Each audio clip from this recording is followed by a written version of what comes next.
మాట్లాడారు సార్కి నేను ఒక ఆవు పేడతో చేసిన వినాయకుడిని ఇచ్చాను.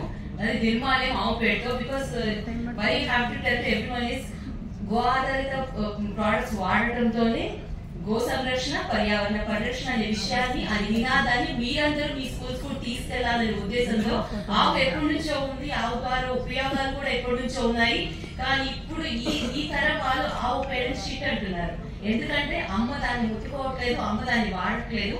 సో ఈ రకంగా గోమయ పుష్పం అనే ఆర్గనైజేషన్ స్థాపించి గోమయం అంటే ఆవు పేడ, పుష్పం అంటే నిర్మాల్యం. ఫ్లవర్ వేస్ట్ ని కూడా మనం కవర్లలో చుట్టి ఎక్కడ పడేయకుండా వాటర్ బాడీస్ ని కంటామినేట్ చేస్తున్నాము.